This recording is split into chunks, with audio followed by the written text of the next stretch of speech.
Bianca, a very good morning to you. Welcome back to our program. Look, you and I spoke a while ago, I think it was 2 years when we last spoke, just as a lot of the information around exactly what the Guptas and it had enabled to happen as far as state capture is concerned. You blew the lid. Do you look back on what you told the public protector, what you told Parliament, what you told lawyers investigating state capture? Do you look back and think perhaps you shouldn't have done it? Sometimes I do, and I think about the personal cost that it's had on me. But when I think about the wheels of justice and the way they're turning in our country at the moment, I think it is absolutely worth it. I mean, we've got the commission out of this, right? The Zonda Commission, we see recently there's been arrests that have been made, not directly for my evidence, but I think for whistleblowers coming up and speaking up, we can actually see the benefit that it's having to the country at the moment. So I don't regret it in that regard to make the country a better place. But from the personal cost perspective, I do sometimes doubt if it is worth it. I want to play a little clip of our previous conversation in 2018 around one of the moments that made it clear to you you had to speak up. I want to remind you of that one. Okay. The week that prior to me resigning, I resigned on a Saturday. And in that week leading up to it, there were quite a few significant things that happened. So the Wednesday before the Bank of Barodi incident was the day where the CFO of Trillian Capital Partners, Tebogo Lebolo, was discussing or told Masila Matepo and I that the finance minister would be replaced. And at that time, the finance minister was Trillian Gordon. What he said, I only realized much later, but he wrote in a book, that they are going to replace the finance minister. That is a Wednesday, and that obviously freaked me out significantly. I mean, this was when you were telling me in 2018 about the moment you found out that the people you were working with knew and, in fact, perhaps may even have been behind the finance minister's replacement. At that time, it was Pravin Gordhan. And, of course, it was all after Nenegate, and you knew the damage that had wrought to the economy. Absolutely, yes. And, like I said, it was that week leading up to my resignation where there were just so many events that broke the camel's back, and that's why I eventually left. I mean, coming out of major corporates that I've worked for Anglo-American before, you don't have coffee chats with people where they talk about replacing ministers because it's not their place, But this company that I worked for, that was what people had the conversations people had over coffee. It was ridiculous. How frightening was it for you to know that if you resigned, that if you disclosed what you knew, these were the people you would be up against?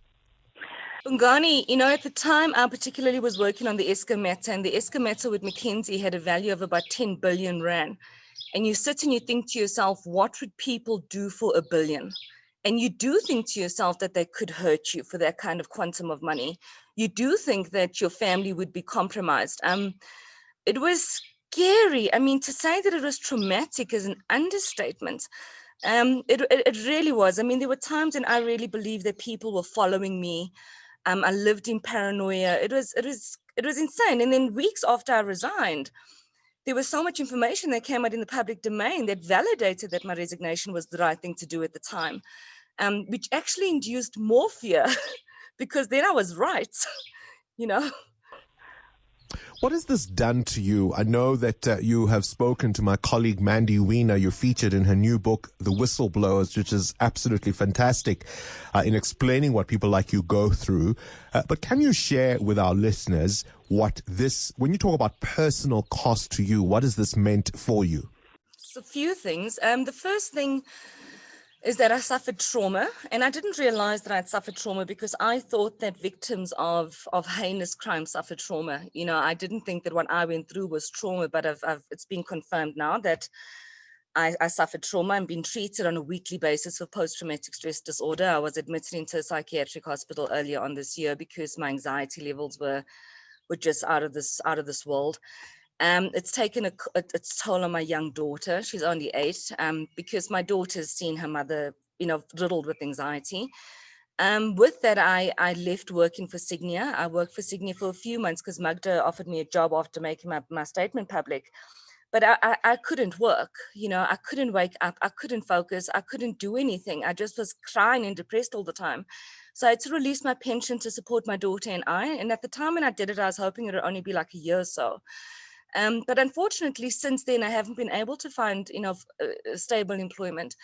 It's personal cost. It was traumatic to my ex-husband and I. He really feared for our family, which I don't blame him. And his approach to me blowing the whistle was different from what I wanted to do. And that created a significant conflict between the two of us, which resulted in divorce.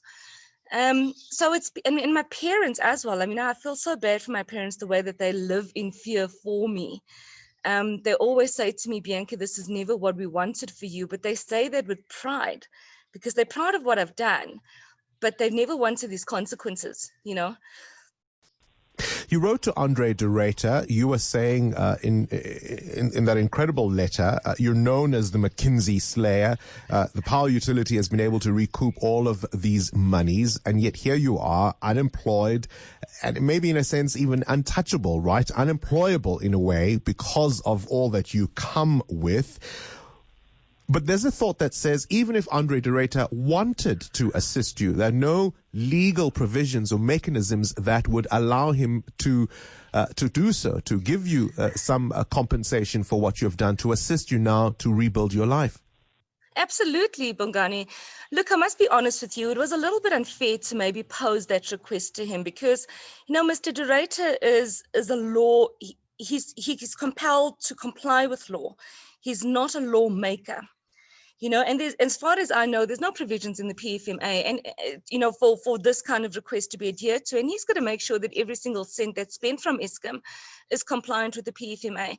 That request for compensation for whistleblowers, in my opinion, should actually be escalated to people that do affect our legislation in the country. However, with that said, Mr. de Ruyter did reply to me last night. And one of the things that he says in the letter is enough for me, and I count it as a success. May I read the sentence to you? I've got the letter in front of me. Go ahead. Okay, so the sentence that really resonates with me is when he says, you made a very substantial contribution to the successful recovery of Eskom funds that were unlawfully paid out during the height of state capture, for which we are deeply grateful. And just that sentence enough, that recognition of my efforts is more than I've had before. So I'm grateful for that. It's not Mr. de Ruyter's place to say, yes, Bianca, here's a percentage of the 1.6 billion. And that really wasn't my intention.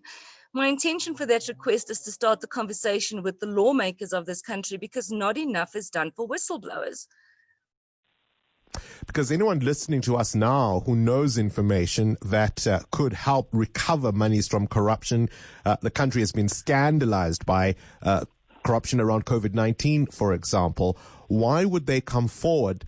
Because ultimately, gratitude doesn't put bread on the table. It doesn't, but Bongani, this is where, I've had a lot of support from the letter that I sent to Mr. de Ruyter, and a lot of people say that my letter was heartbreaking. And yes, my story hasn't been that fantastic, but I think what's really important is to tell everybody that I still remain hopeful.